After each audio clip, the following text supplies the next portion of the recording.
What is happening in Bangladesh? The country is going down a destructive path after weeks of deadly protests and is left with high inflation, a divided and corrupt government, and a failing economy. What is happening in Bangladesh can lead to a spillover effect for the entire Southeast Asian region. How do we get to this point?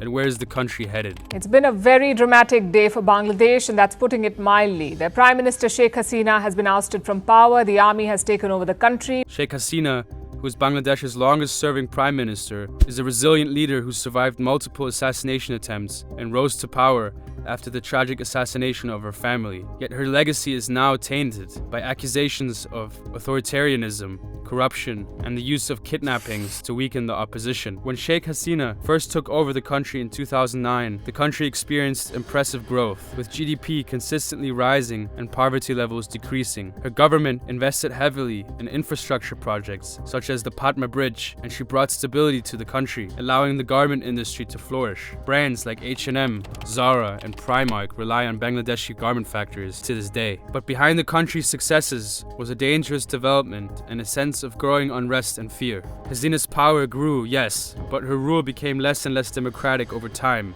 as she gained control over almost every aspect of the country. Critics began to disappear. Amnesty International has documented a lot of cases of enforced disappearances. It became a common tactic used by Bangladeshi security forces, particularly against political opponents. One of the most notable cases of enforced disappearances is the disappearance of Ilyas Ali. He's one of the rising figures of the opposition. The Bangladesh Nationalist Party organized this countrywide general strike because he's missing. On the night of April 17, 2012, he, along with his driver, went missing in Dhaka.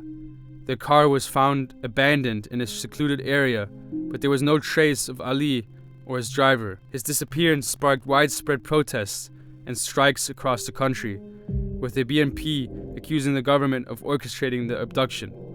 The Prime Minister accuses the opposition of inventing this disappearance, saying this is a ploy to bring violence on the streets. And it's not just the direct political opposition experiencing this oppression from Hasina's increasingly autocratic regime. People in Bangladesh felt like the government had too much control over their lives. When students protested because they wanted fair job opportunities, they were met with violent responses from the police and military.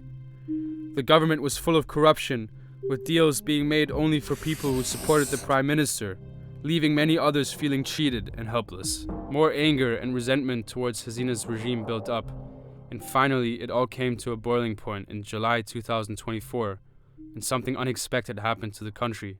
The protests began peacefully, with students marching through the streets of Dhaka, holding signs and chanting for fairness. But as their numbers grew, so did the tension. The situation was rapidly escalating beyond the government's control, threatening not only Sheikh Hasina's authority, but the stability of the entire nation. The protests quickly grew into a widespread anti-government uprising. The demonstrations were not just limited to student groups. They attracted a broad coalition of citizens. The government response was swift and brutal. Riot police were deployed and clashes broke out. Instead of stopping the unrest, the violence only fueled the students' anger, and soon the protests spread like wildfire across the country. In one case, a student by the name of Abu Zayed was standing 15 meters distance in front of the police. He did not represent a direct threat to police, but at least 2 officers discharged 12-gauge shotguns directly towards him from across the street. The video of Zayed's brutal killing sparked outrage and became a symbol of the violence directed at protesters in Bangladesh since July. The situation escalated. Breaking news that we're getting from Bangladesh. We are hearing that the Bangladesh Prime Minister has resigned and left the country, her destination unknown. This comes as thousands of people have stormed the Prime Minister's residence. The protesters broke into the grounds of the Prime Minister's residence in early August 2024, when a large crowd of demonstrators, angered by the government's response to the ongoing protests, managed to push through the security barriers and enter the premises. Considering her past and the growing dangers to Hasina's safety, her advisors and top military officials likely counseled her to leave the country for her safety. And so she did, seeking refuge in India, whose leadership she has historically had close ties with. This is not just the end of the tyrant Sheikh Hasina. With this, we put an end to the mafia state that she has created. But while the protesters achieved a milestone, ridding the country of Sheikh Hasina, the unrest has left the country in chaos, especially the economy. Because of the escalating violence, mobile internet was tightly restricted, offices were closed, and the country's more than 3,500 economically vital garment factories have been shut. This puts pressure on a very important sector of the economy, making up 84% of its total exports and employing 4.5 million people. So who is going to fix this? The military, having taken over the interim government at this point, chose Muhammad Yunus, a Nobel Peace Prize laureate who revolutionized microfinance through his Grameen Bank and lifted millions out of poverty in Bangladesh. He faces the daunting challenge of leading this country through this tough period of instability while defending himself against recent embezzlement allegations, which he claims stem from Sheikh Hasina with the intention of undermining his credibility. He enjoys popularity in his country, but can he really fix the country's issues, or has too much damage already been done? Muhammad Yunus has an extremely difficult task in front of him. Let's take a look at the current risks he has to grapple with and what scenarios could play out. The first is that Yunus is inheriting a divided government. The Awami League, the party of the former Prime Minister, and the opposition, primarily the Bangladesh Nationalist Party (BNP) and Jamaat-e-Islami.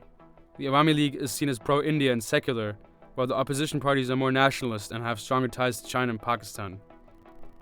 The recent protests have also brought to light deep ethnic and religious tensions, especially against minority groups like Hindus. During the unrest, some extremist factions with the opposition took advantage of these tensions by attacking Hindu temples and homes. The BNP and Jamaat-e-Islami are now pushing for quick elections, hoping to shift Bangladesh's alliances away from India and closer to China and Pakistan. India, which has enjoyed good relations with Bangladesh under Hasina, is carefully watching how the new leader, Muhammad Yunus, is handling this sensitive situation. The political unrest in Bangladesh also has serious implications for the region. If the situation gets worse, it could lead to more violence and an increase in refugees fleeing to neighboring countries like India and Myanmar. This could strain resources and create security issues, particularly in India's northeastern states. Additionally, if the opposition gains power, Bangladesh might shift its alliance toward China and Pakistan, which could disrupt the balance of power in South Asia and increase regional tensions. Finally, if Yunus's interim government cannot stabilize the situation quickly, it could lead to prolonged uncertainty, driving away foreign investment and harming Bangladesh's crucial garment industry, which could negatively impact trade with countries like India and complicate the region's economic recovery. Do you think Yunus has the capability to fix the situation and lead the country through a peaceful transition to a democratic new government, or has too much damage already been done? Let me know in the comments, and if you enjoyed this documentary, please subscribe. It helps grow the channel. We still on it.